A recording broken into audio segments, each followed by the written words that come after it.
Diplomatic relations between South Korea and Japan have seen a dramatic thaw in recent weeks as the countries look to set aside their historical differences to meet new regional threats.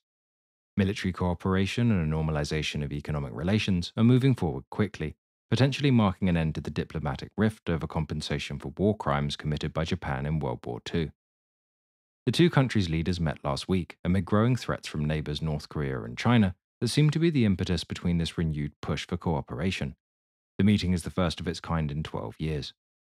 In the following days, South Korea agreed to fully implement a military intelligence sharing pact between the countries, and Japan has agreed to lift export controls on semiconductor materials.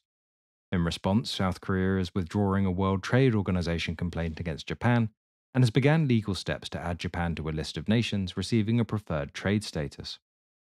The historical background to these developments mainly surrounds the treatment of Koreans during the Japanese colonization before and during World War II.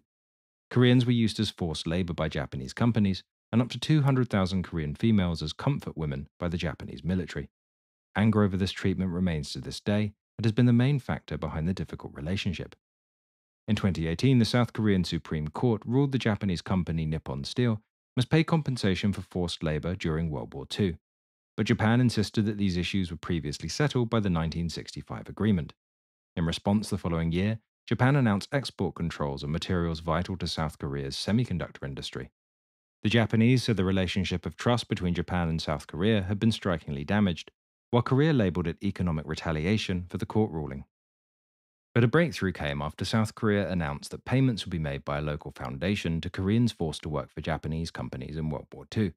And while the victims continued to insist on payment from Japanese firms directly, this appears to have smoothed the way for a reconciliation. The current moves represent an unwinding of the retaliatory actions taken, starting with the removal of restrictions on semiconductor materials, a resumption of normal trade, and a commitment to military intelligence sharing. And the language from the two leaders is markedly different, with Japanese Prime Minister Kishida saying, "With the rule-based international order under threat, there has never been a more vital time for cooperation." And Prime Minister Yoon said, "I thought it would be neglecting my duty as president if I also incited hostile nationalism and anti-Japan sentiments to use them for domestic politics, while leaving behind the current grave international political situation." Undoubtedly, the increased military activity from North Korea, recently firing an ICBM over Japan, among numerous other rocket tests, as well as the threat felt from China, has pushed Japan and South Korea to set aside their differences.